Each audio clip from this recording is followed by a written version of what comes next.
Hi everyone, and I hope you had a lovely Christmas, and we're heading for the new year. We just got 2 days left, as we just heard. I hope you can all see me. We should be live now. Looking at the screen, I hope there'll be no technical issues. I have prepared very well with help of others, but I've had some incredibly panicky situations today. I had to phone our provider. The internet wasn't working. Oh my goodness. So I so hope that everything is working. I'm just going to see on the screen so you can see me, and just keep everything crossed, keep fingers crossed, talons crossed, and everything will work. Okay, it looks like we're live and everything's fine. So I hope you all had a Merry Christmas. I mean, the temperatures have been incredible. We've had it fairly warm here in Vancouver, just around freezing. But the nest where we're going to go today, it's much colder, and I've seen some messages there from Yellow Dog, also from Raptor Research Project, that it's been quite cold. So I had a long conversation yesterday. So anyway, that's my water eagle in the background. That is my own my own art. So welcome to my channel. We're going to have something really exciting. The main focus is going to be on the Decorah Eagle Nest, and I'll show you where that is. I'll introduce you to a very special person who's already a moderator. You probably know who this is. And then we're going to talk all about the eagle eye. I think the eagle eye is probably one of the most exciting and maybe most misunderstood phenomenon we have. It's not even an object, it's a phenomenon, because people quote, well, how good is the eye? Is it 3 times as good, 5 times as good? Is that really relevant? So, wow, I had a very deep look into the eye this week, and hopefully you'll get something out of this. So let's get started. So let me just jump. So I'm going to be a little bit slow today because I'm watching several screens and making sure my screen doesn't break down. I will be watching your comments, by the way. Thank you. If there's any echo or anything, just give me a shout. I'll see it with about 40 seconds to 50 seconds delay, and it'll take some time to react. So things are not perfect. I admit that. Sometimes I get the comments, hey Christian, you shouldn't do this, you shouldn't do that. I fully understand. I am not perfect, but I'm a one-man eagle here. Okay, so very good, very nice. So keep on. There I see Lollaboo too, very nice. I see all the names here. It's wonderful to know. I know at least 2 names. It's so difficult to have all this cross-reference. I should make a large Excel table so I can remember all of you. Okay, very nice. So let me see now. Let me just jump to the correct screen so I don't mess this up, because I had to restructure everything today. Yes, that looks correct to me. That looks correct. That looks absolutely correct. So we are now jumping into the middle of Iowa. So we are, if you draw a straight line somewhere, and let me just get this out of the way so you can see me better. If you draw a straight line from Minneapolis right down to Chicago, and you go a little bit left, so we are west of the Mississippi, then, is that right? Yeah, that's exactly right. But west of the Mississippi, you land in a place called Decorah. I've never been there, but I've heard it's very cold now. And it's got this very exciting nest, and that's what we're going to explore. So let's jump right into it. This is an incredible website, by the way. I want to introduce you to John Howe. He is the executive director of the Raptor Resource Project, and they do amazing jobs. I had a long talk yesterday with John, and we got on fabulously. I can tell you, we have such similar interests. He's got an engineering background, environmental, really interesting, and he is, by the way, the moderator here. So thank you, John, for joining, and I'm sure Amy's around somewhere too. Amy does fabulous work for the website. If you look at the structure of the website, you'll see it's a very modern website. It's the way websites should be. It's attractive. You look at pictures, there's something that tells a story, and the story is already told when you look at the heading, at all the top row. You can see there's on the right, we have something called classroom, and then you can see they're all about education. It's all about Raptor education here. They do a lot on Peregrine falcons. It will be very interesting one day to dive more into Peregrine falcons. They are They are observing and surveying about 50, looking after about 50 nests. It's quite incredible. And one of these nests is the famous Decorah Nest. So yesterday I had the privilege to talk to John. Just before we talk to John, let me just explore this website with you. So if you look at bird cams, you can see a whole list there. You can see how well this is organized. You have the Decorah nests, then you have falcons, you have additional falcon cams, you have something on ospreys, etc., etc. Very exciting. What is also exciting, let me just see, somewhere you have a map. And I should know, yes, here it is, Eagle Maps, really impressive. John actually sent me a message today to make me aware. So what is really cool here is and let me just click on here, 1 second, let me just see,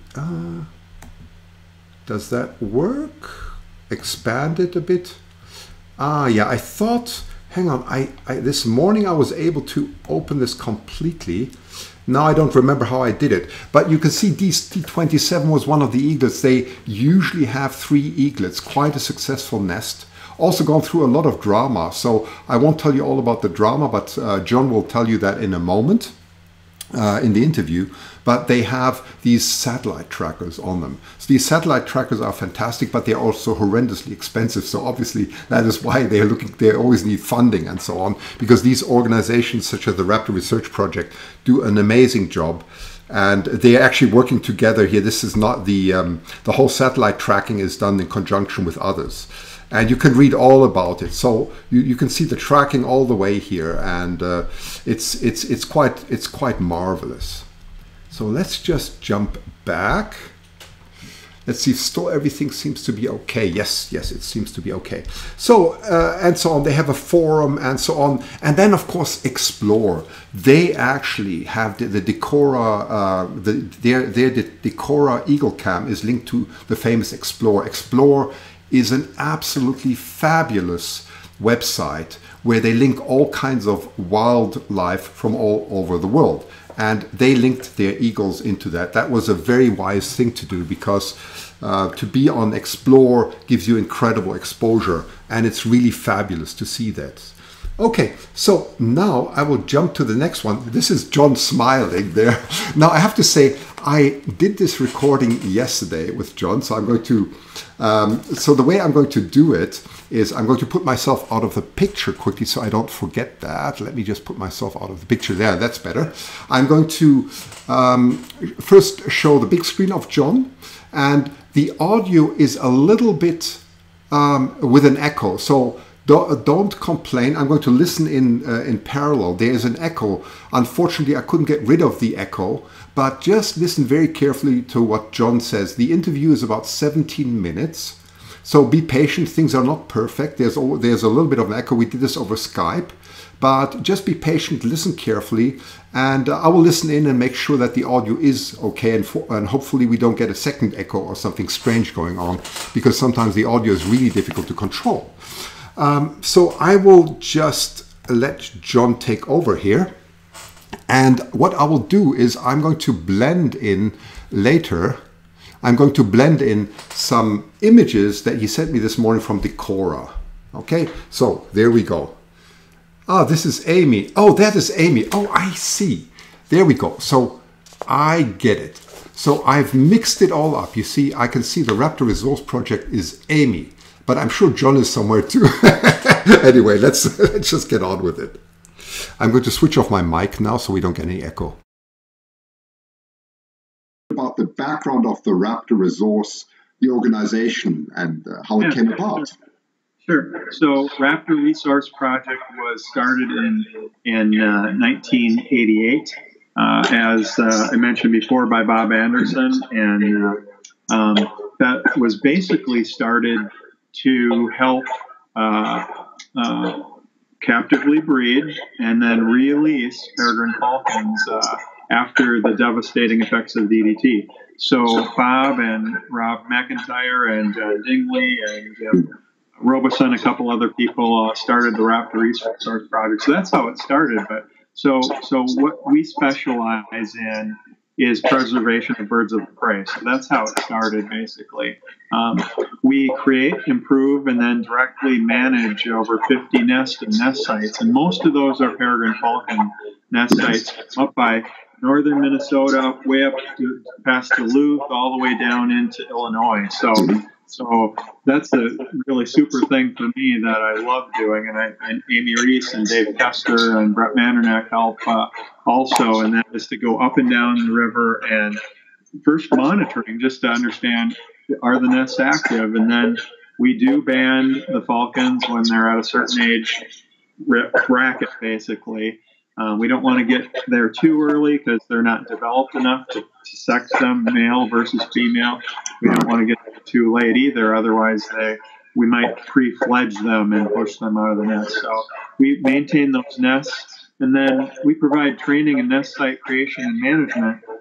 Probably the best example is the current Decorah fish hatchery nest is actually started out as a man-made nest. After a storm snapped the nest tree in 2015, that nest basically was in question what was going to happen with the eagles. So with Neil Reddick's idea of building a nest and they will come, right?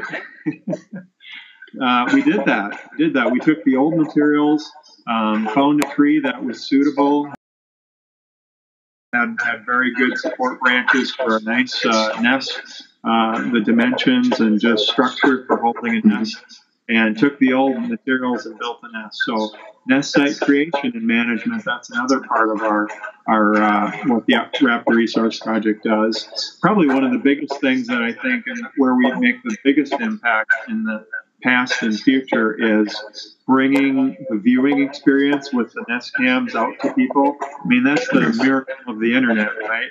And Ustream or YouTube or whatever we've got to get that out there to so many people, bring people closer to the natural world. So many people are disconnected, and it really is crazy these days. I find myself trying to tell myself to get away from Facebook, get away from these electronic devices. It's like we have to get back to living, some of our lives away from electronics, right? Even though they do they help us out. We wouldn't be able to watch video up in an eagle's nest without the technology, right? Well, absolutely. And I think the Decorah Nest has been very successful. If I remember correctly, last year you had 2 nests with 3 eggs each, right? Is that right? Right. Yeah. And that's the interesting thing, tied back to what I was telling you when that tree snapped off. It was always the popularity that came up with the Decorah Eagles with that first big year in 2011. I think it was like 280 million people watched and tuned in that year. It was the world's most viewed live video of all time, and just crazy to think about that. But the people that came together, Bob was so worried about, it's like eagle biology. One of these years, this nest is going to come down, either from the addition of the weight each year from the building of the branches or a storm or something. And sure enough, that's what happened in 2015. So we had just got to the point where we were negotiating a second eagle nest site that we could use north of the city of Decorah, but still in Decorah, that we could use just in case they, build the nest and they will come. If that didn't work out, we'd have another nest. So we were very pleased and surprised when, they came to the nest that we built for them and they started building on it and bringing branches in early October that year. So we succeeded in drawing them to the nest only 20 yards away. And then we also had a new nest to compare and do some comparison that was out of the city limits and not right next to a fish hatchery. Location, right? So last year was they were almost totally in sync, both nests, 3 eggs apiece, and I think they were laid like within 3 to 4 days of each other at both the North Nest and the original Decorah Nest. So.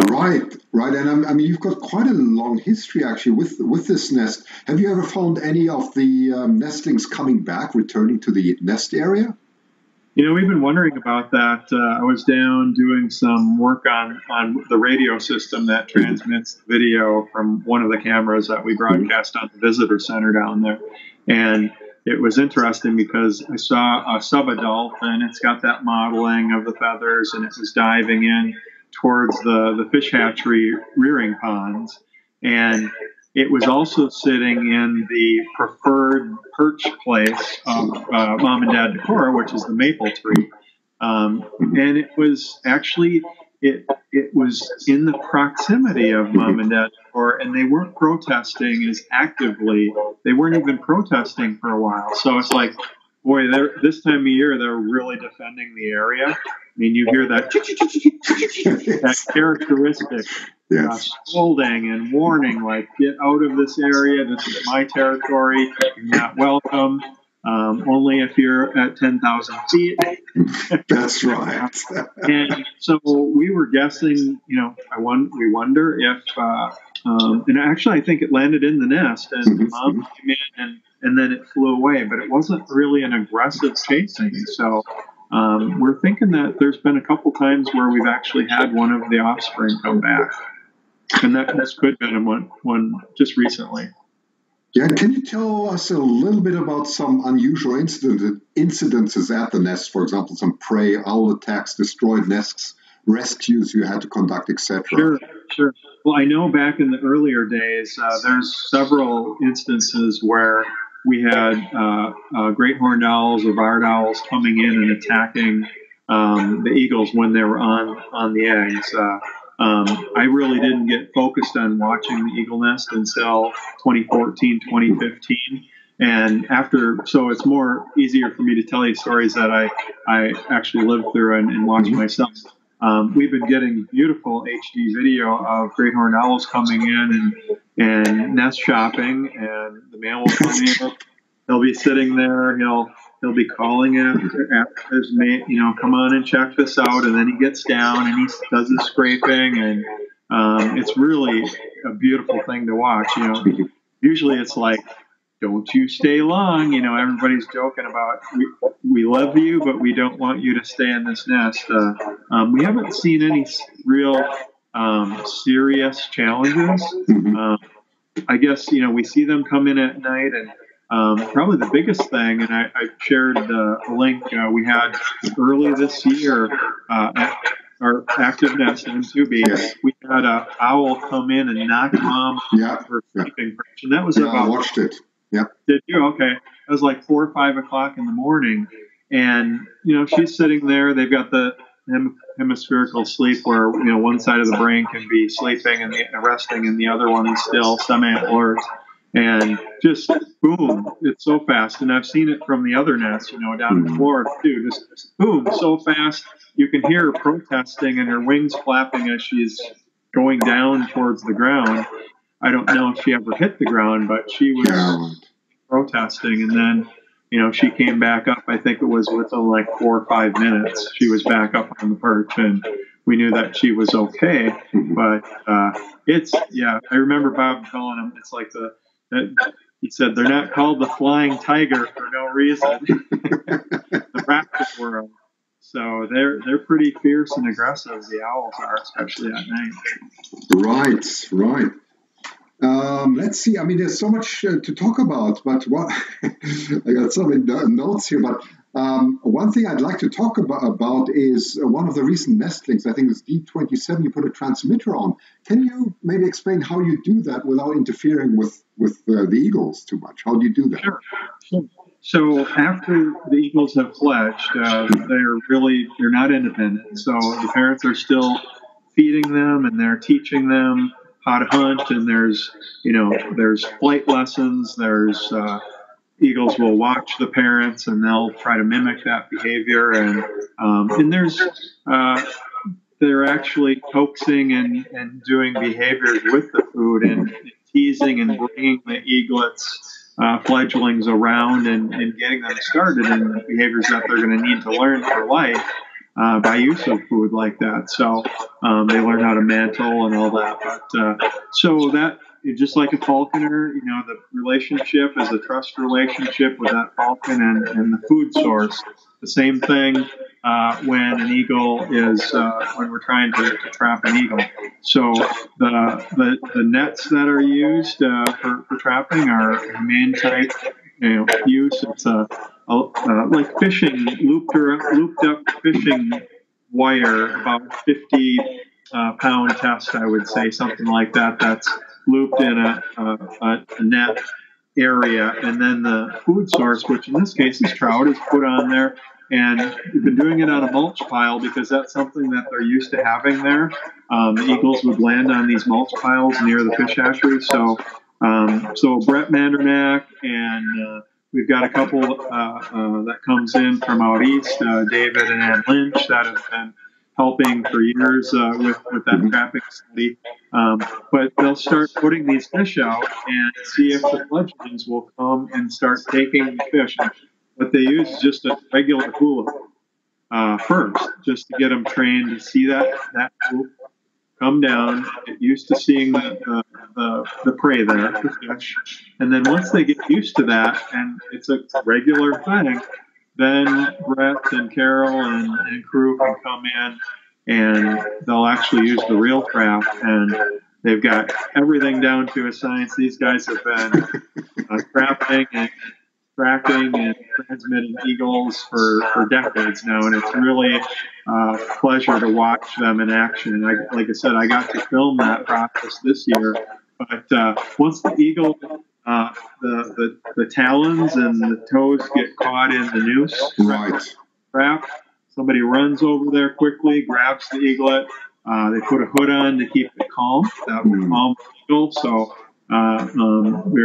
that really helps out a lot. And then they'll very carefully weigh it, check it out, take measurements of wings, things like that, band the eagle, and then once everything is ready to go, after the harness is put on and the transmitter has been checked and everything looks like it's in order, then they take it back out, take the hood off, and then somebody, usually Brett, will do the release. So usually it's been filmed. So if you actually want to see it, a big part of that process is shown in the movie The Eagles of Decorah that Iowa Public Television put out. Yes, okay, I'll share the link. And one final question I'd like to know, because you're looking after 15 nests. I mean, the transmitters, this is very costly. How do you get funded? So with the eagles, the transmitters that have been put on are part of Brett Mandernack's research. He's been doing research of eagle migration and where do they go. He was a good friend of Bob's, and so that question actually came up, after the eagles fledged. It's like, hey, where are these Decorah eagle fledglings going? So I believe that the transmitters and things that we've been using, they've been a part of Brett's research, so his research funded it, and so that wasn't something necessarily that came directly from the Raptor Resource Project. So I couldn't tell you what the cost of the transmitters are. It's a lot. It's a lot. We know. We know it's very expensive. As far as the receiver to pick up the radio signal, the Yagi antenna, and the radio receiver tuned into that, that's about close to $2,500 worth of equipment right there to be able to do the tracking. And then the satellite transmitter, is another method that Brett uses and has been used to track them too. So that adds to that cost also. So yeah, you're right. It's not cheap. It gets about into that same cost of these days when we put a pan tilt zoom camera, or a good quality one. It's around $2,500 to $3,000 just for the camera.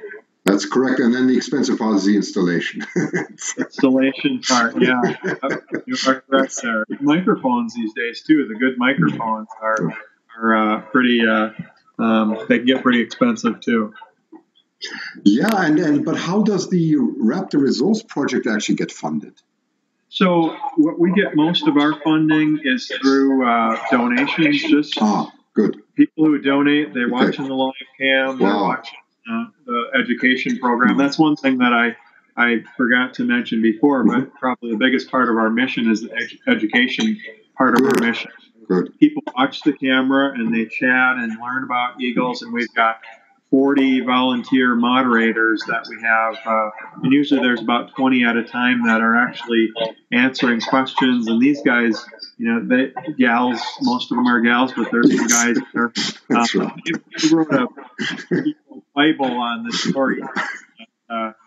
They share with people like me, and they're very knowledgeable. And the neatest thing about it, I think, is the education program that the classrooms are using.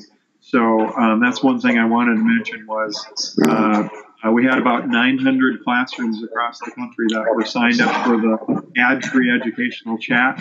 And these kids get really good. They get really good. I'm pretty knowledgeable of about 2 or 3 classrooms just by either being there or doing live chats with them. And a couple times last year, I think it was 4 classrooms during the year, we actually let them be the guest moderators for the day. So on our main chat, with all the people that were there across the world and the United States that were coming in to chat about the eagles, these kids, some of them were in 2nd grade, some of them were in 5th grade, they actually were the knowledgeable ones that were answering the questions. And there's not anything that I remember that stumped them.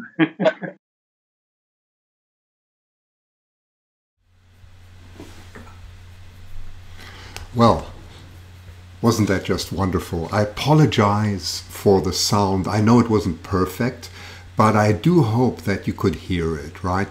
There was some echo.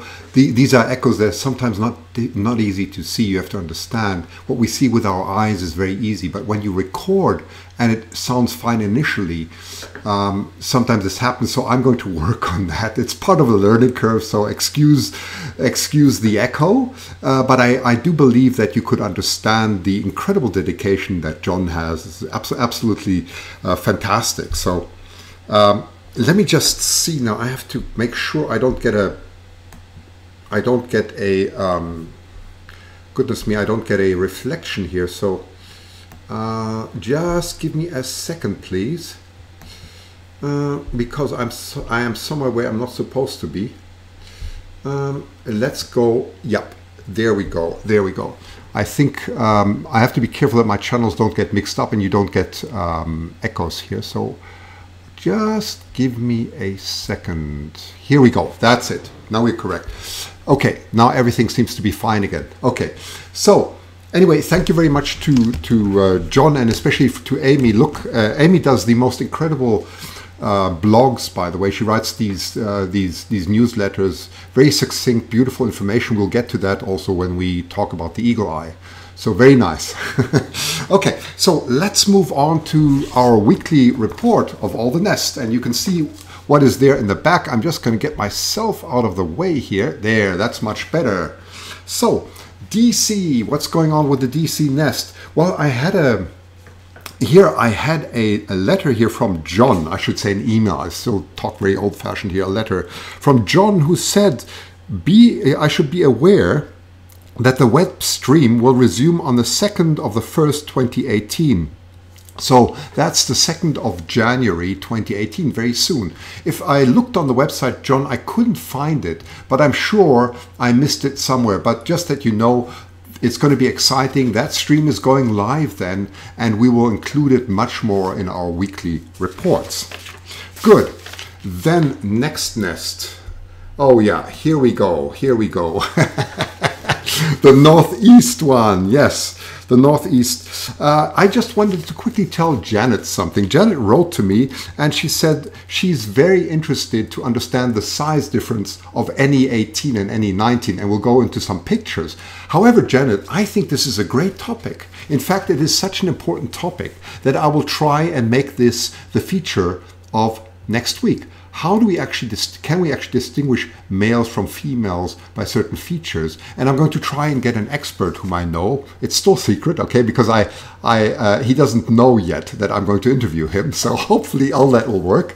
And if it all works, you will be able to see something quite interesting. One of the questions that really disturbs me is we've got these excellent cameras, but we're not making use of them. We should be measuring. We should really use them as scales of measurement, and we should be able to determine much more than what we're doing. So this is going to be the content, and you can already see that's going to be quite exciting for next week. It's going to be a huge preparation for that, but I think it'll be good content. So let's just see what we have in that lovely nest. I'm just going to jump over to my folder here.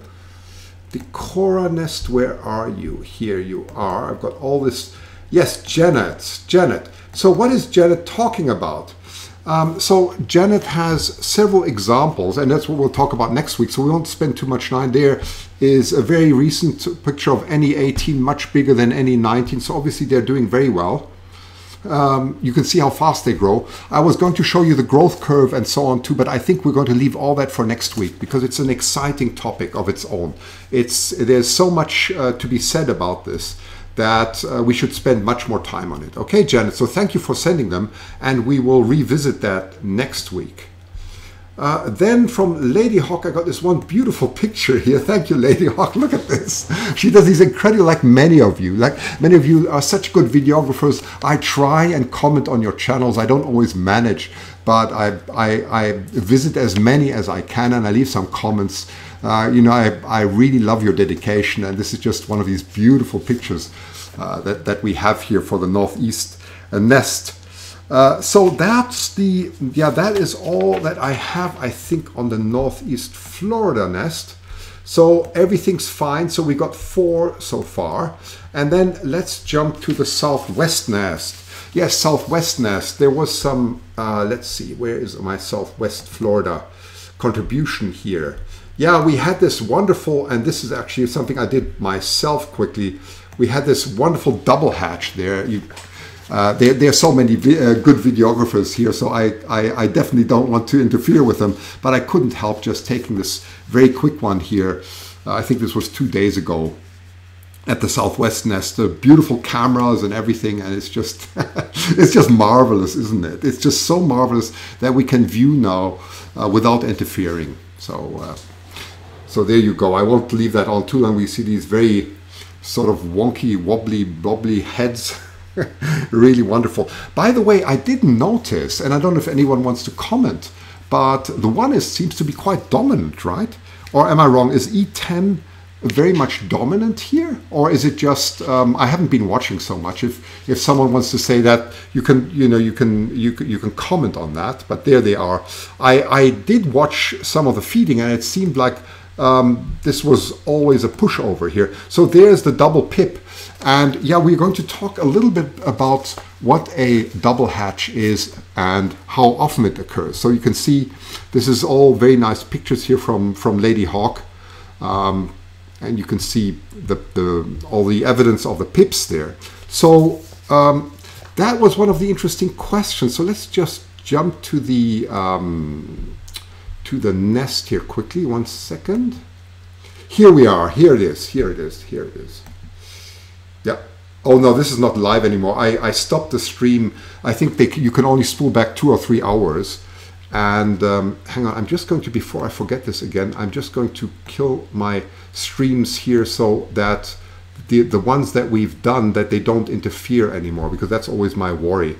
4,273 viewers now, so they very often have over 10,000 viewers. Absolutely fantastic. It's all over the news, by the way. It's quite remarkable. So the question here was, because if you look here, you can see that the hatch from E10 was 2 days, 20 hours ago, and the E11 was 2 days, 1 hour. So they're very clear within 24 hours.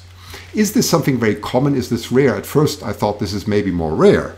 So I started asking. I went to the Southwest Florida chat room, and people started writing to me. And my goodness, in no time, I had a lot of information.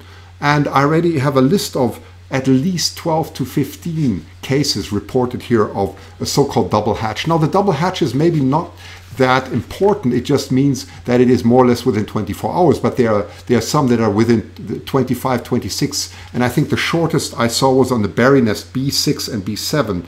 I think they were within 6 hours, if I recall correct.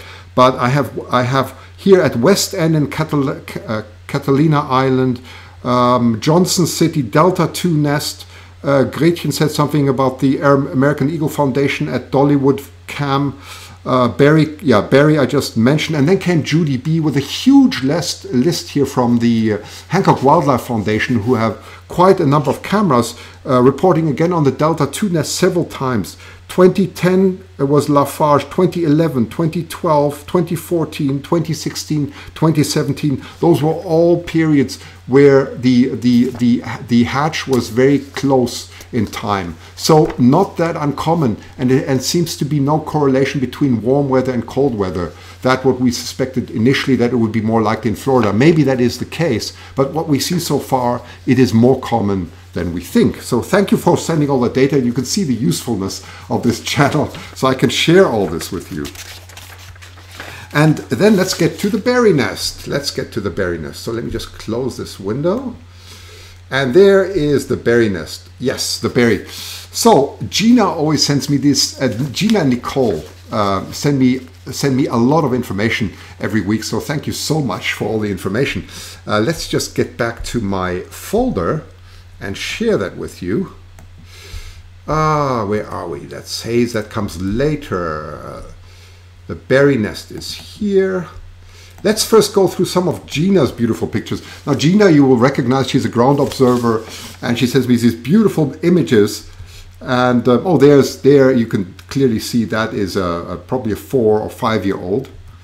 And there's a beautiful picture of the pair, magnificently sharp and very nicely processed, Gina. You do that very well. Photographing in the shade, by the way, is much, much better. There's a, what's that, a 2 year old, I think. Oh, and he looks a little bit, he looks funny, doesn't he? He looks like a 1 year old, I think. And oh, that's a beauty. Now that must have been somewhere near the nest, right? I don't see that very often. See a juvenile sitting right next to one of the parents, I believe, right? So very interesting. I wonder if those are one of the nestlings, or in this case, 2 of the nestlings. So these are, I think these are pictures some of these she took before some time. So she just wanted to share them, and that's really great. And let's go to Nicole. So Nicole always sends me these wonderful reports. Yes, we'll get to that in a moment. We'll get to that in a moment. So let me just read Nicole's report here. Nicole said, our berry eagles have been doing the usual, building up the nest rails, adding fluff to their oversized king-size bed.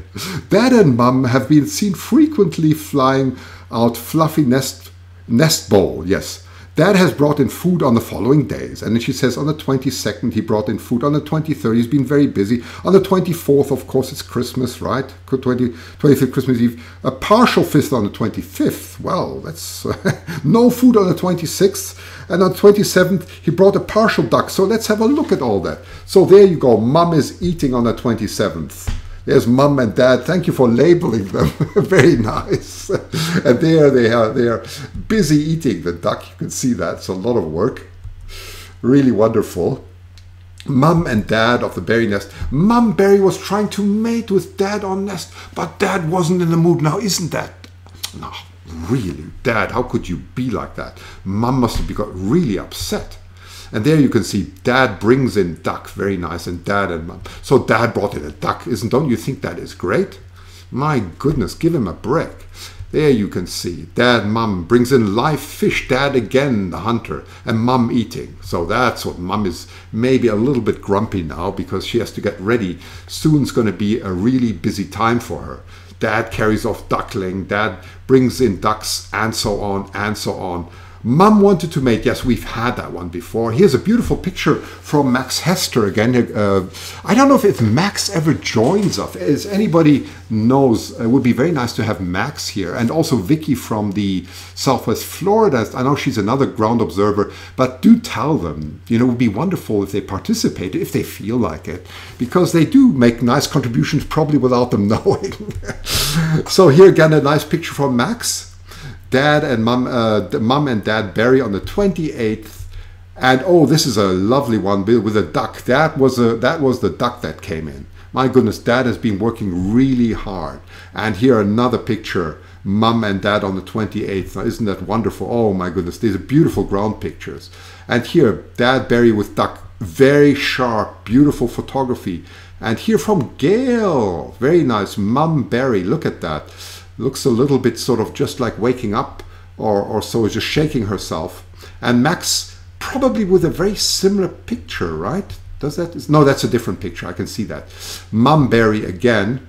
And Dad Berry, very nice. Beautiful takeoff here from the side. Isn't it beautiful when they spread all, you see all the primary and secondary feathers. This is always my favorite. And we're going to talk about feathers in one of the future talks. How does an eagle actually fly? Sounds easy, but things are not as easy as they seem very often. So we're going to talk about feathers in detail in one of the future sessions. So lots of things to look forward to. Yeah, and there, Tony Ennis. Tony, thank you, Tony. That's a beautiful picture of Dad. You see, I get a lot here from the Berry Nest. Really incredible dedication from the ground observers.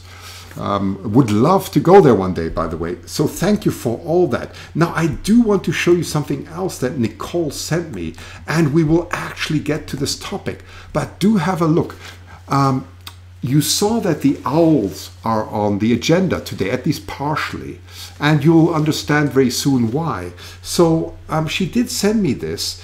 It was very interesting. Here's a great, so they have obviously a lot of great horned owl. Do you see how the owl is staring directly into the camera here? Isn't that interesting? And here another. Is that a coincidence or not? A female great horned owl looking right in. Dad on left branch. There you can see an owl attacks him from behind. These are very typical attacks, right? And different ones here. My goodness, very good capture. And here she goes into lots of details. Other species in whatever tree is available. So they are very territorial, right? These great horned owls are incredibly territorial, and they chase other owls away, and they're real fighters. Imposing predators. The largest owl in the state, great horned owls, predate on a wide variety of prey, including other owls. That's interesting. Do you know what type of owls, maybe the Raptor Resource Project or anyone knows, what type of owls do great horned owls prey on? Is it a short-eared, long-eared owl? Is it barn owl? No, probably not a barn owl. Maybe, I don't know. But if anyone can comment on that. Barry has visited from great horned owls. I'm just reading your comments, so I'll wait a little bit, and then you can happily comment on it, and that would be interesting to know. So frequent visits here. It is unlikely another prayers nesting. This is about the territorial thing. So the nesting territories can range in the size of 1/3 to 2 square miles. So that's, thank you, Sasha. Really nice, Nicole. Beautiful, really beautiful, from different dates going all the way back to 2015, right? Very nice. Lots and lots. Mummy, oh yeah, this is interesting. This is Mumbrella. Mumberry wing slaps at the great horned owl that landed on back branch. Mum has 2 eggs, B4 and B5 under her. Wow. Mum wing slapping at great horned owl. What incredible pictures these are. What incredible pictures these are. Ah, burrowing owls, says someone. So I gather that great horned owls hunt burrowing owls. I have to look that up. Thank you. Thank you for that feedback. This is a beautiful picture here, isn't it? So there you go. That's a barn owl, isn't it? Oh, that's an incredible. So Jason Blalock Photography. I hope, Jason, you're around, or if someone knows Jason, please thank him. Beautiful owl photography here. That looks like to me that, oh, this is a Rome, Georgia, once a year. They're the European cousin. I thought it was a great horned owl, but it's a European cousin. Very interesting.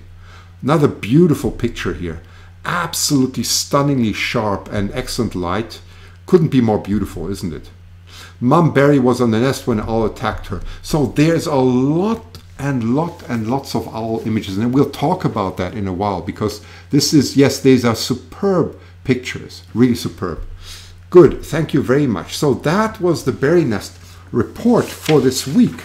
And now let's jump to the Hayes Nest. Now that's quite interesting.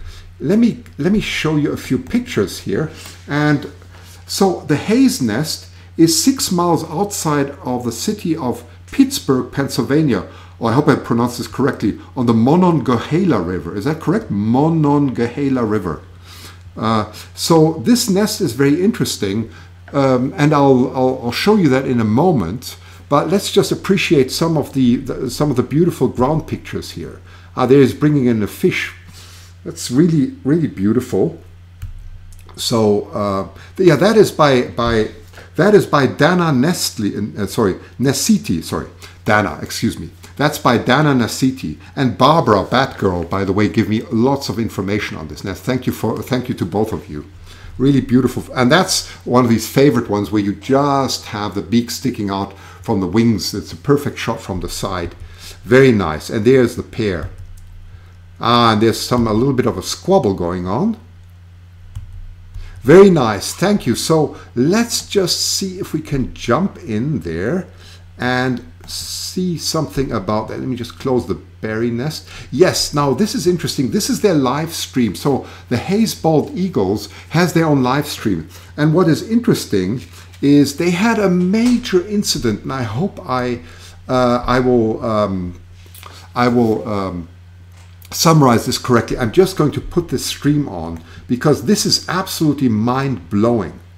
So they have a huge wind here, and I hope you can hear something. I don't know how much the speaker is coming in with the wind now. Let me just, no, I can't listen to it. But boom, down goes the whole nest. My goodness, I have never seen anything recorded like that, because it looks to me like the cameras went down too. So everything just went down here. So if I understand correctly, and just correct me if this is if my understanding is not correct, I understood the nest came down. There was one egg. That egg was destroyed. Then somewhere they laid a second egg, and then they built a new nest and laid a third egg. And I think that egg then hatched. Is that correct? So it's an incredible story. I think it's absolutely rare and unique. So I think come February, mid-February, we will feature this nest because I find it really interesting, the history. So we can take a closer look at the nest. So that time will come. By the way, give me some indication of what nest you would like to see featured next time. We have a long list of nests. But do give me some signal and say, well, Christian, why don't you feature this nest? So the Hayes nest, we'll wait till February, but let me know what you think. So go and give some indications of what nests you would like to have featured, and I will look at the list and then I'll choose from there. So that's your homework for now. So just give me that input. That's great. Hatched and fledged says Jerosimi, sorry, I must pronounce. That's very good. So it hatched and fledged. That is incredible in that short time. I mean, it is unbelievable, isn't it? So they rebuilt the nest and it hatched. Absolutely fantastic contribution. Thank you for that. Thank you to Dana and thank you to Barbara for that incredible. They gave me a long history, but let's leave that for next time. A really beautiful report. Okay, so let's close that window and jump to the next one. Oh, and here is my friend Bradley. My friend Bradley. Bradley's done another wonderful contribution. If you've seen Bradley's contribution from last time, well, he's stepped up now. Have you ever heard of Minecraft? It's this building program where you can build things. Well, he built his own eagle eye, and he's going to give the introduction to the main feature of what we're going to talk tonight about, and that is the eagle eye. So I'm just going to get my microphone off and get myself out of the way here.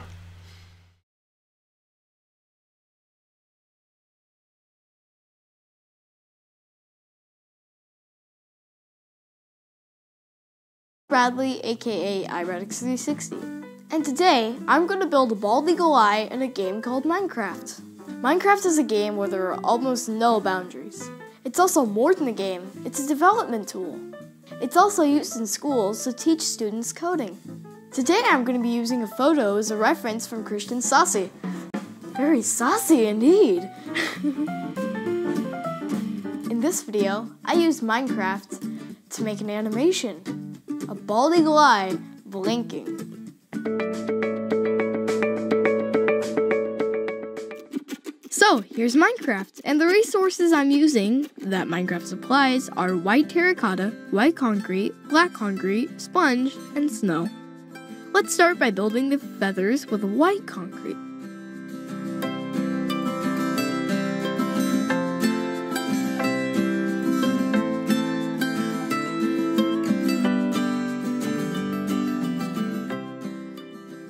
build the yellow area around the eye, we'll use sponge for that.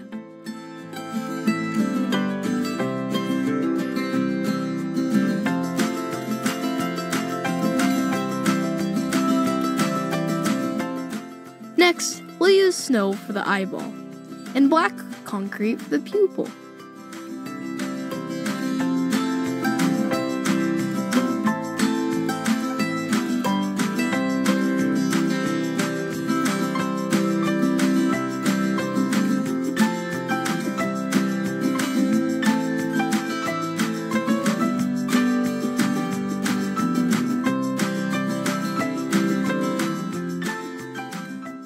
You're probably wondering how I'm going to animate this.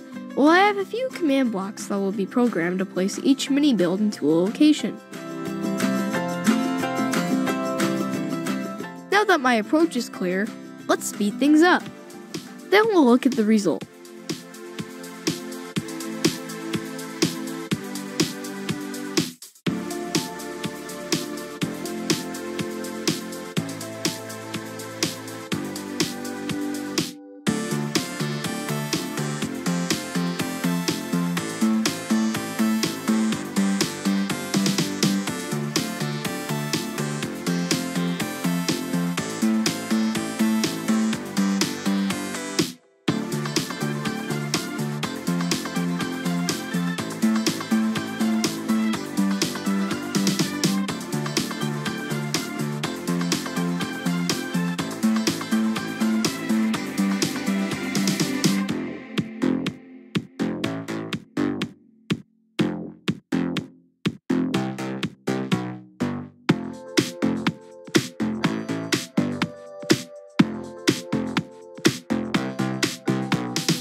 And here we go, our finished bald eagle eye, blinking.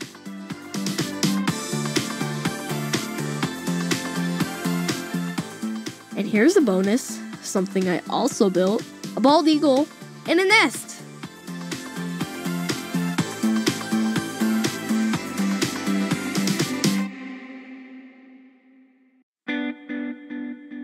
Now for some cool facts about bald eagles.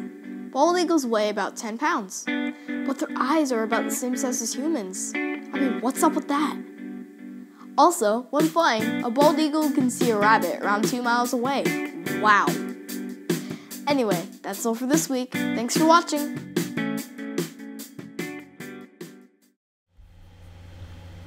Well, isn't that just marvelous? Isn't that just marvelous? Bradley, I'm really proud of you. It just blows my mind. It absolutely blows my mind. Oops, let me just stop now. See Alice, I would just ask have for to it by name. stop this so we don't get a replay of this. Right. So Bradley was actually building 3 eagle eyes. You know, I think, why does he do 3 eagle eyes? Well, he did that to do the animation properly. That's why he needed 3 eyes. So really smart kid. You can see all the programming language in Minecraft. And that's what a 9-year-old can do. Is that remarkable? So if you want some courses from Bradley, I'm sure he'll have some time for you. Thank you, Bradley. Really wonderful contribution. I look forward to next week. I always can't wait to hear from Bradley. So you can see. And, you know, it's very nice. Contributions about children go a lot further. It is Osprey Mama who sent me a link here. And I just quickly wanted to show you there is a lot on YouTube all about bald eagles for kids, animation for children, free school. So if you Google these things, thank you Osprey Mama for pointing that out. There are a lot of cool things for children. However, children need interaction. We all know that. It's very important, and that's why it's so nice to see what the Raptor Resource Project does. You need to interact with children. You need to be in front of them. You need to. There's nothing better than doing the real thing, right? So internet is good, but it's better to go out and do it. And that's the nice connection I have here with Bradley. So very nice. Okay, so that was the So that's just another example. Now I just, let's jump right into Eagle Eyes. This is where it really gets interesting. I just have to look at my notes now. Yeah, I've got them here. So the Raptor Resource Project, coincidentally, and this is Amy's work again. As you can see, I'm just scrolling. So she's got this blog, and you can find it there on Eagle Eyes. And thank you, by the way. There were many of you who sent me a lot of information.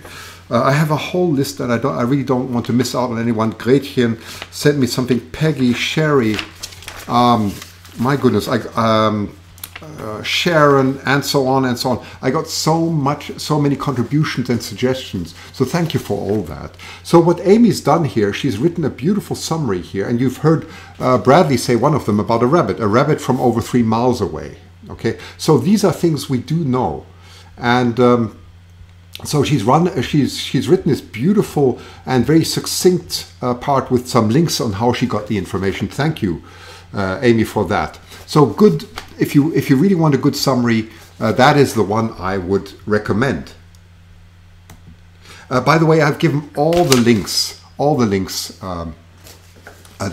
Now it really gets interesting. This is about vision, about the eyes, and about perception. Before we begin, let's just take a moment. Let's just take a moment to think about our own eyes, because we have to put things into perspective. Our iris is approximately 2 to 3 millimeters. Okay, so that is how wide it can open. It's like a camera, but it's not a camera at all, because without the brain behind there, we wouldn't process. In actual fact, think about it. When you read, you are reading with your eyeballs going backwards and forwards. Dogs, cats, well, maybe some can read, but you'll see the same. When you move your finger or you throw a ball, they do exactly the same, right? So you can see that the functionality of certain animals are very similar to ours. So when we read, we really have to move our eyeballs. In actual fact, our vision is incredibly confined to a small angle. Yet how is it possible that we have this very panoramic scene around us? Because we do perceive everything as a panorama. And the answer to that is that our brain is putting all this together, even very poor blurred information, into one picture. And sometimes when you walk and you stumble over something, that is either a processing problem that we have in the brain or something else. So it does happen when we stumble and we don't see something. That is where our brain just makes a mistake. It could be a blind spot or something. So this is the way our own eyes work. Okay, so we're going to go a lot more into detail, but it's very important that we always understand what we're actually seeing. Okay, so let's take a look now and see what raptors do. Sorry, I just want to get completely out of the way here. This is absolutely fascinating. So this is a bird that is looking forward, and we have one focal point which we call the fovea. It's the fovea. That is where all the photoreceptors are located, and they are then connected to optical optical nerves, and that is then processed into what we call a panorama image or a video or whatever you want to call it, right? So it's that's the way it works. For raptors, it's completely different. And I just want to take a small excursion here, because I was out with David Hancock just observing eagles recently, and I just want to jump in, and I want you to take a very careful look at the way eagles observe. So let's just jump. Let me just see. I have to jump back again. So just give me a second. I have my eagle eye documents here. Yes. So this is what happened. A few days ago, I was out on Boundary Bay, and it's really beautiful there. So there were some eagles standing out there. And so I started wondering, how do these eagles actually see, and how much more do they see than we see, and so on. So let's take a look. And as the eagle comes closer and closer, carefully look, watch the angle of observation of how an eagle functions.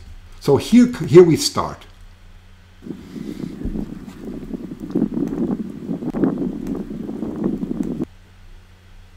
Yeah, I just muted the sound a bit because it's just wind that you hear. So this was far off, and you can see eagles are very sociable.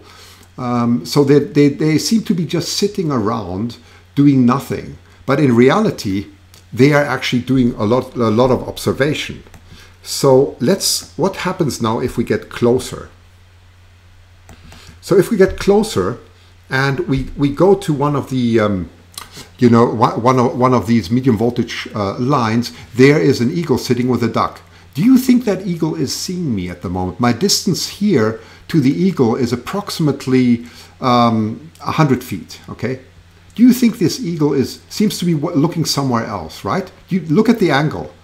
There comes a quick look and then out again. So what I did then is I went to another eagle and I let my camera stay as it is and I just approached it slowly.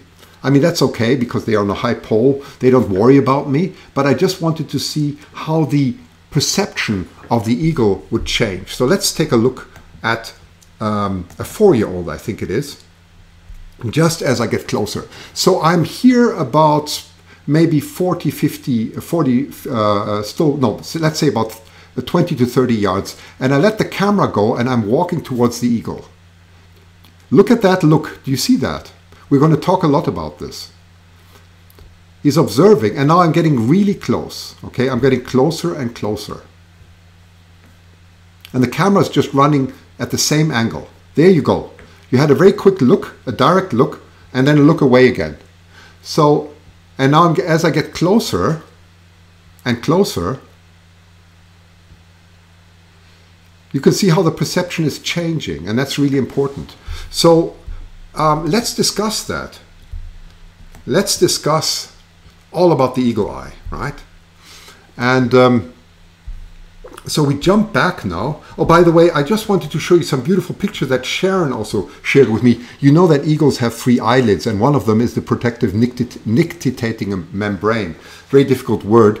And she sent me some beautiful images here. I just wanted to share that with you from the Dick Pritchett Southwest Florida estate. But you can really see there's incredible images. And they can, by the way, they can move them independently. So that was from Sharon. Let me see if I have anything else here. So I don't, it's a lot, yeah, oh, I got so much information here. So let's just jump out again and go back to the point that I'm trying to make. Okay. Now we get back to the point that I'm trying to make. So if you look at the eagle vision, it has 2 foveas, two focal points, and it has a much broader way of seeing things than we do. You could see that already when I approached the eagle. From far, they are using what we call the deep fovea.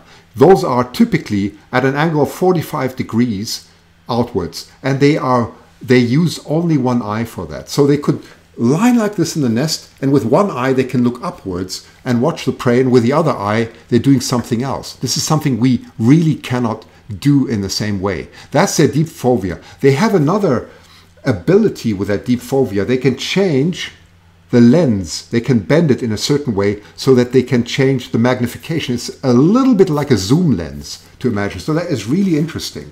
And then there is the other one when they look forward. So as I approach the eagles, and it's approximately from 8 meters, I read it in a paper, approximately 8 meters, their vision gets more, so that's about 30 feet. Their direction of vision gets more and more forward. So they then exchange it for the shallow vision, but it's a binocular vision. So that's very interesting. So they go from a monocular to a binocular vision, and from a very deep vision, which they use for faraway objects, for where they can detect movements, excuse me, to the very shallow vision. So they use both, and that gives them an incredibly wide field. Really interesting. So now let's look a little bit deeper into this, and I hope it's still okay, you're still following, because now we come into light, and light is everything. So what I have here, I'm just going to blend it so you can, wait a minute, I have to see if yeah, that's better. So this is a light stick. So I'm going to switch this on. There you go. You should be able to see a red light. What is marvelous about this thing, you see white light here.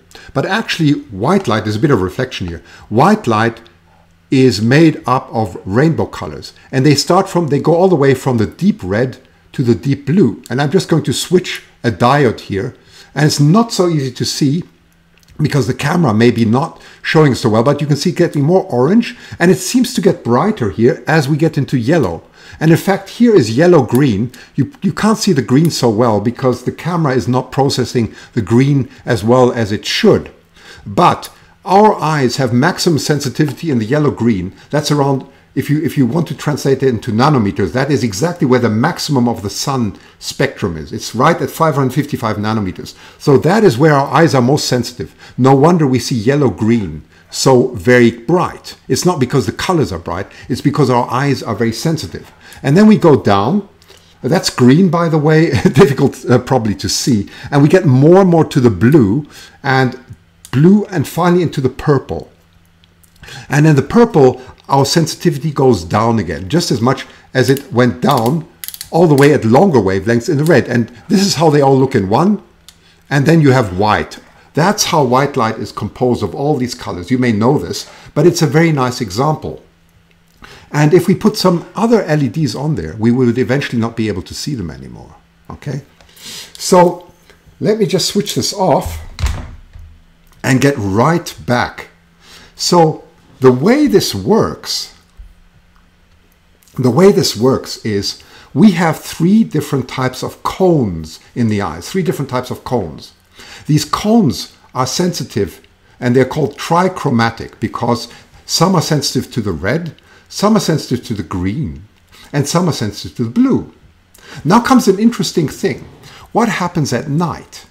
Well, at nighttime, we can also, some say we cannot see colors at night. That's not true.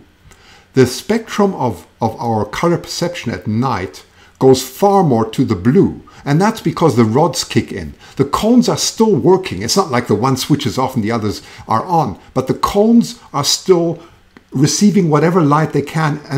But what we saw as yellow-green suddenly appears more in the blue at night. So our white balance, if you talk about white balance, completely shifts at night. And then when it gets very, excuse me, very dark, in fact, good to have some water here. I'm talking too much. And when it gets very dark, it's all about the rods. And that is, of course, where the owls absolutely win at night. Okay, they've got these very, very sensitive rods, and their daylight vision is not that good. So if you now, let's have a look and see what it is like for birds. Well, many birds like pigeons have not 3, but they have 5 sensors. Raptors have 4. And you can see there's one, which we have the white line at the moment. That is more in the ultraviolet. That is where the high energy is. So that already tells us that the eagle eye, or the raptor eye in general, must be much, much more sensitive to the whole spectrum of light than our own eyes are. We have the 3 colors, they can add on the UV. You probably heard also that bees can see ultraviolet light, they can see polarized light and many other things. So it's phenomenal what goes on out there in the world. So the raptor doesn't only have this monocular double fovea vision, but he also has a much broader spectrum, so they see light, especially in the ultraviolet, much better than we during the day. Now, why would that be so? Well, there are several reasons. First of all, they would see certain reflections, especially in the blue light, much better. Think also about a fish just underwater, just underneath the surface. If you came in flying as an eagle and trying to catch the fish, we would have incredible problems because of something what we call refraction. The light starts bending at the surface as it hits, and the apparent position that you see of the fish is completely different as compared to the real position. And eagles very likely can correct for that, and also because they use the ultraviolet much better than we do to distinguish contrast, because contrast is very important to get the timing and everything right. So this is really quite incredible. Raptor Resource says kestrels can see UV. That helps them in the see the urine of their pet. Yes, that's right. There is a pigment in urine that makes it. That's a very good comment, Amy, and that's exactly also how they see prey, and that's another good point there, because that is also what eagles would be able to use. So kestrels can see ultraviolet. Well, the question now is how much into the ultraviolet they see and what type of pigmentation would be characteristic for giving that type of, well, it's probably a fluorescence, right? There's probably some fluorescent material, urine is probably fluorescent in the ultraviolet, I believe. So that's a very good point, really interesting. So you can see how quickly this topic gets really involved, right? It's not that simple. So, and then comes the whole question, and this is where it gets really interesting. How is the eye structured? And let me just jump back now to my, here we go. Yes, here we go. Let me jump back to my, here we are. That was the narrow vision I was talking about, the panoramic vision I already told you of the human being. And then there you can see again, just to summarize quickly, that is the human eye. Again, so you have the three cones, and the rods are not shown here, but you have the typical trichromatic vision, just as a summary. And then the bird, by the way, this is not correct. Amy has a bit better picture than this, but it just shows the cone cells much better here. But you can see now it gets really interesting. So there are cone cells, and then you see something really weird. Oil droplets. Now, why would you have oil droplets on the sensor? And now it gets super sophisticated, interesting, at least from my perspective. Why would they have oil? So oil does something. If you've ever seen an oil droplet, if light goes through an oil droplet, it's the same as through a glass. It gets refracted and it gets concentrated.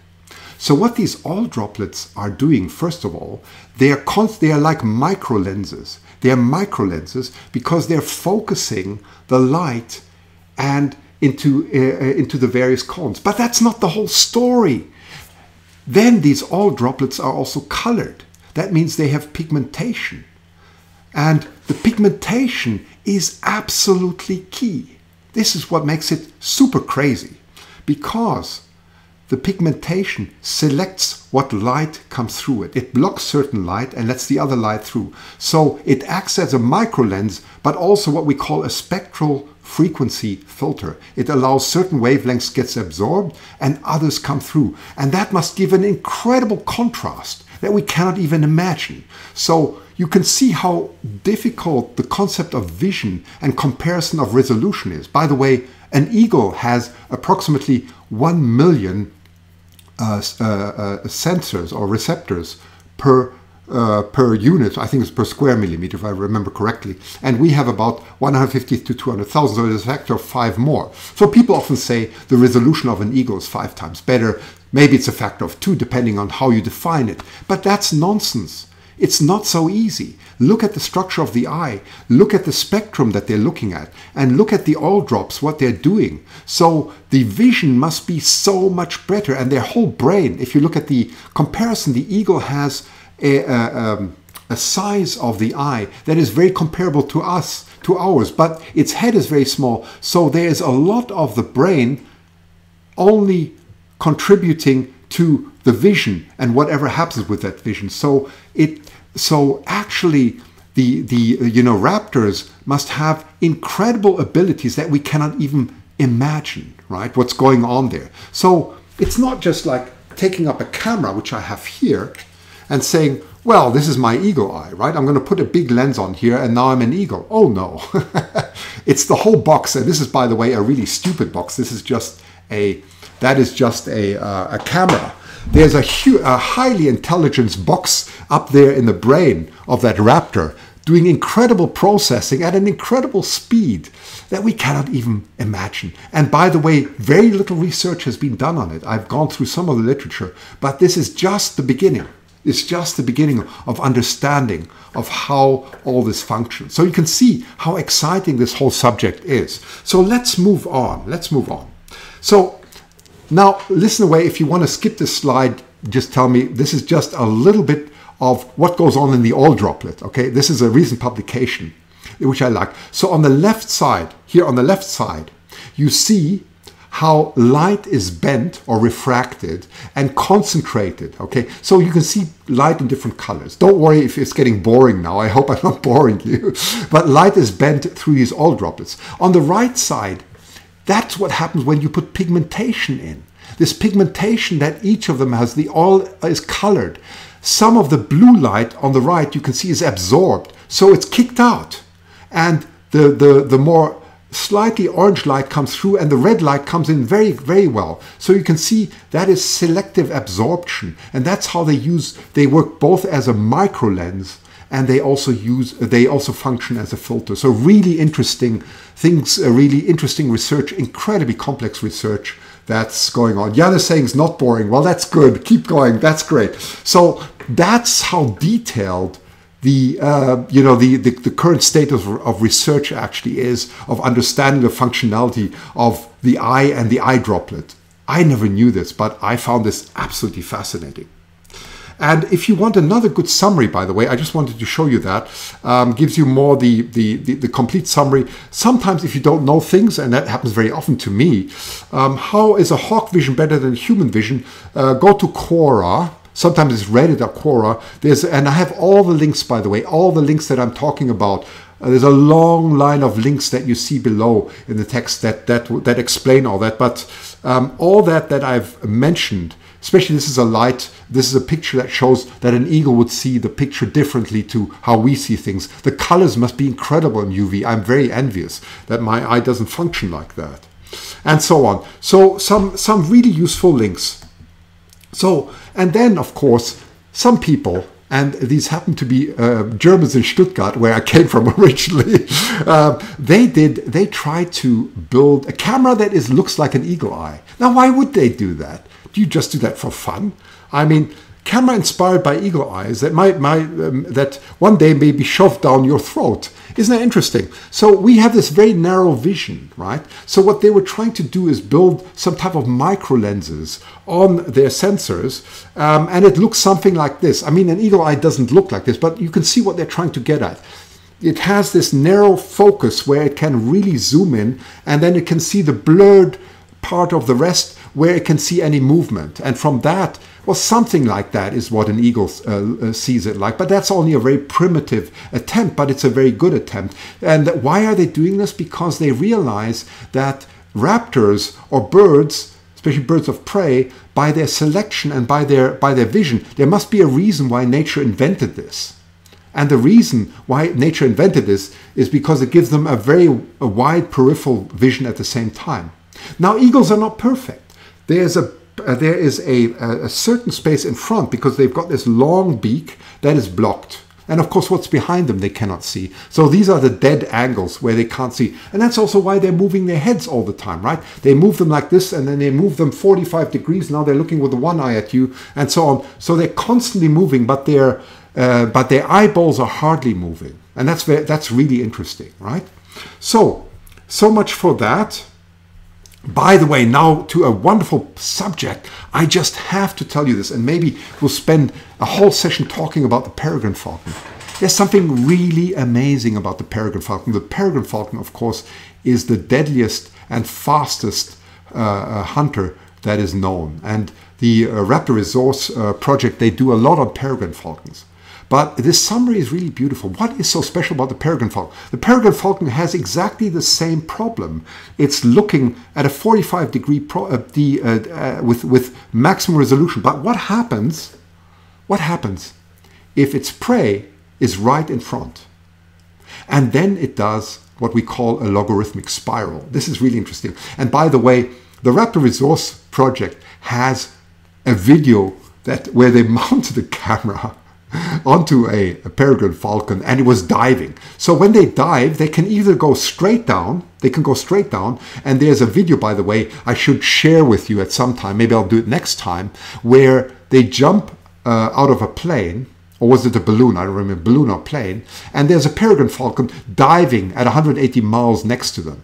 And for the peregrine falcon, it's a joke because it's going straight down. It's no problem. This free fall is no problem for the peregrine falcon. It's not even going at maximum speed. If they really want to go fast, they start going in a spiral.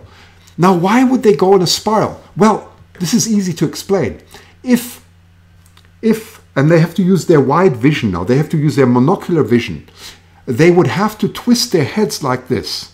Okay, they have to twist their heads like this and look down if we went straight. But that means that there's more drag, there's more resistance, right? A peregrine falcon likes to completely look like a rocket and make itself very thin. So when it bends its head, it is increasing the drag. It increases the drag as long as it's fine. But there comes a point where it wants to go even faster. And that's where it goes into the spiral. And the spiral is a much longer path. But it can now use its monocular vision and the drag is much smaller. So actually, even though it's going down a spiral, it's actually going much faster. So the longer way, in this case, is the fastest way. It's like a freeway. So it's absolutely magnificent. But there's much more to it. Because as the peregrine falcon is turning and twisting, it's getting a lot of information about the dimensions and the whereabouts of its, of its prey. It is processing all this because it's spiraling down. It's always getting new perceptions. So it doesn't need to move the head anymore. The aerodynamics are doing it all for it. So it's really incredible. Very exciting subject. The peregrine falcon. So it's something maybe that we can expand on one day. But yeah, and that's the main contribution that I wanted to show you a little bit about eagle eyes. So I hope you enjoyed that, and I hope it gives you a different perception now of what eagle eyes are really all about. Okay, so let's move on again. Let's move on. Oh yes, by the way, this is the abstract I was reading about the all droplets. Now comes another crazy subject. We just had the subject about the owl, right? The owl. And now you're going to say, oh my goodness, now he's bringing us another graph. What is he doing? What is he doing? I really started raising my eyebrows when I saw this. I said, oh my goodness.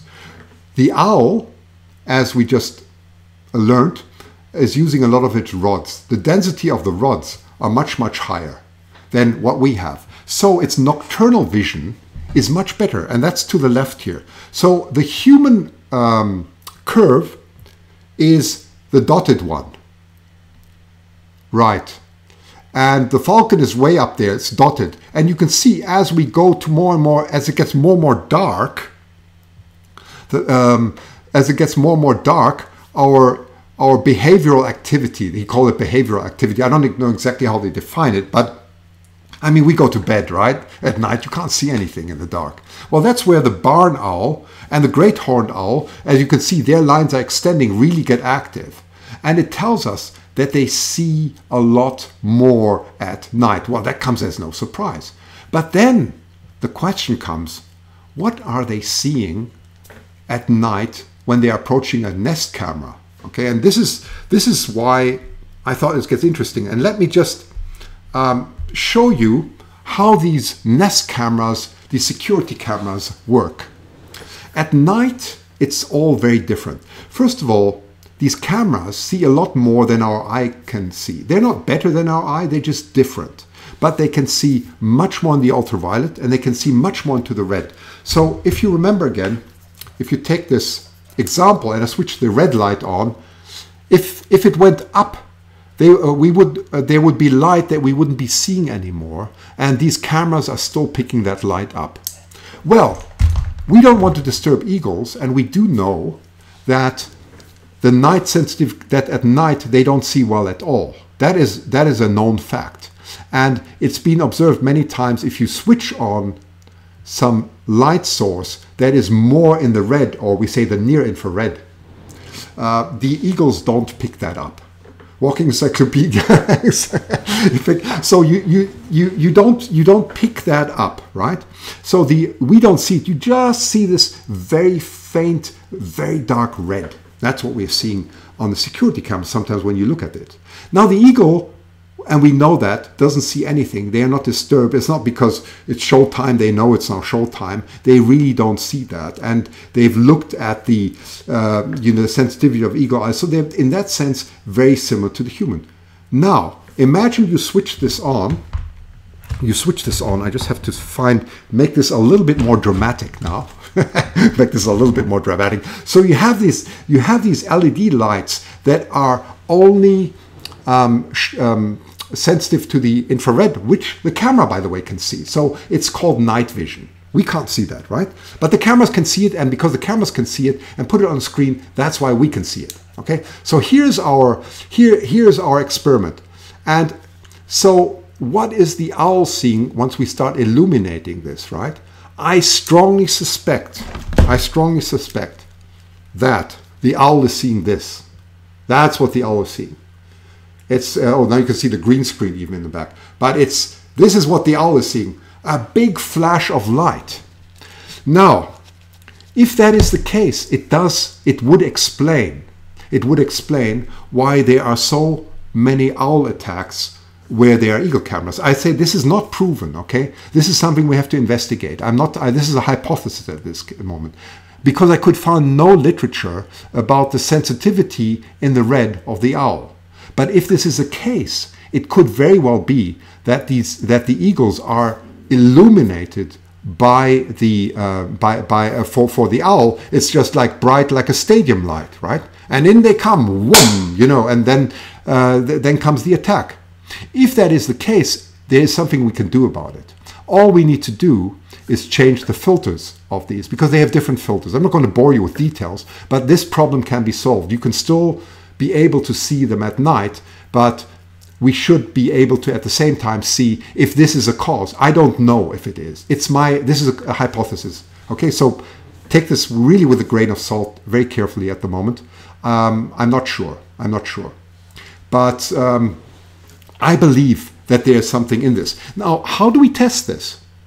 Well, I had a long talk with John yesterday about it, and John, by the way, John Howe made me aware that he also sees an increased activity of certain flies near the nests, near some nests, and he believes that it could also be the nightlight. If this is the case, then this is something I think that warrants further looking into, because if that increases the flies, it's not very nice for the eagles either, right? We have our fun, we look at the eagles, but this is something, then we should redesign our night lights, which we can, in order to eliminate that. So again, that's a hypothesis at the moment, but it would be very easy at some raptor. I could go to owl, or maybe to some of you could see if there's some connection. We could take a night light and just go to a barn owl that is in a rescue center and do an experiment. Did you see some of the pictures? I have seen some videos on the Hancock Wildlife Foundation where you see an owl, I don't remember, it's a great horned owl, landing and looking straight into the camera. Now, why would it be looking straight into the camera? Is that a coincidence, or is it really seeing these bright lights? And that's why I'm just posing this question now. It's something I think we should look at. Okay, so it's very difficult to compare this to other nests, because how should we compare if you can't see? Okay, but what I've seen in Florida and so on, and Berry Nest and so on, we have things. Some of them recorded at Delta Nest here in Vancouver too. Is something that I think we should at least have a look at. So it's going to be something maybe that John and I are going to work together on and just investigate it. Let's find out if this is true. Who knows, right? So that's so much for the owls. Okay. Yeah, and now finally, the final thing is, I said every week we would do something where we would look at all the different sea eagles. Remember how complicated the whole taxonomy of sea eagles are getting. I mentioned last time, and I showed this diagram because it's very difficult to understand this. The DNA analysis is telling us that that some of the vultures, or the old world vultures, are much more related to some of the eagles. So the number of sea eagles seems to be expanding from 10, 11 and more maybe. So this week we are going to look at the white-bellied sea eagle and just enjoy just a 4-minute talk from David Hancock, who has so much experience. So every week I'm going to show a different sea eagle. So we're going to go through them one by one. So just to this time we're going to go all the way to Australia, and I'm going to let him talk about this. Okay, so 1 second. I'm just going to switch my microphone off.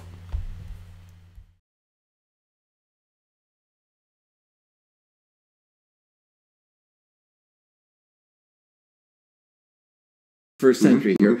We're seeing that there's 10, maybe 11, and it's not, wouldn't be at all surprising if there was a 12th and a 13th bird.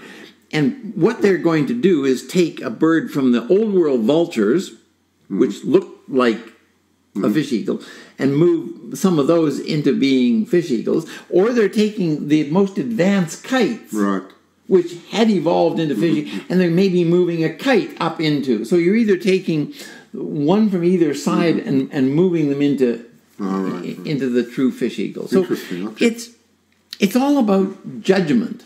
See, the bird is the same bird as it always was.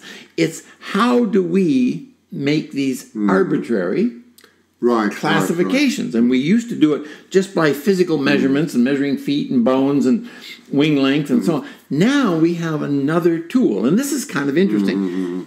It's where science has really gone. It's one of the encouraging elements of science. Science is always trying to ask a new and updated question. It's trying to hone down where you last were with information, question it, and try to advance the information off in another direction. And that's what we've been doing here. New scientific areas of inquiry, genetics, has come along, and we've taken and applied that to this understanding of taxonomy, phylogeny. Where did things evolve from? And so instead of just looking at the physical measurements, now we're adding in that explains it. And so it's really a good statement of how science is constantly evolving to make things better in this taxonomy. The first one usually listed is the white-bellied sea eagle, which is the Australian one. That's it. I've seen it. Yes, beautiful. Yeah, I've seen it. It is. Yes. It is marvelous. It's one of the other than our birds. It's one of the first sea eagles I got to see. You've seen it in Australia, right? Sure. I've been I spent a couple of years of my life in Australia. Right. So I've been to a number of nests, and it's a marvelous bird. It has the name Heliatus leucogaster. White leuco, and stomach or belly. Oh, the white-breasted or whatever. Yes, right. It's white-bellied or white-breasted, depending on who you are. So this is a bird almost like the bald eagle. I mean, it is the same genus. It's a different species. Presumably, they wouldn't breed. Right. And it lives very similarly. It's a fish feeder. It will scavenge, but it's predominantly a fresh fish catcher. Right. They don't have in Australia as many of the big opportunities for die-offs. Like our salmon on this coast, the salmon on the other coast, lesser, but there are several big species on the east coast that spawn in huge numbers, and it's like getting a huge garbage pile. If you arrive at a spawning site, you've got unlimited food for the length of the spawning period of that fish. And so this is how they evolved from being scavengers, the vulture family. This is the real reason why they were first related to vultures, scavengers. And they were able to scavenge, but then if they could spread to bigger, diverse areas for breeding, they may not have found enough to just scavenge, but by learning how to hunt more effectively, they could catch fish. And so they're all fish feeders, but they've learned how to catch fish, at least. Some of them catch more birds or mammals, but most of them are fish feeders. So the Australian bird goes not only in Australia, it goes up through New Guinea and into the islands of New Guinea as well. So it's a neat bird, and we've had a camera on our website from the Australian. I got to follow up with that. I don't think it's running this year, but they might get it going again.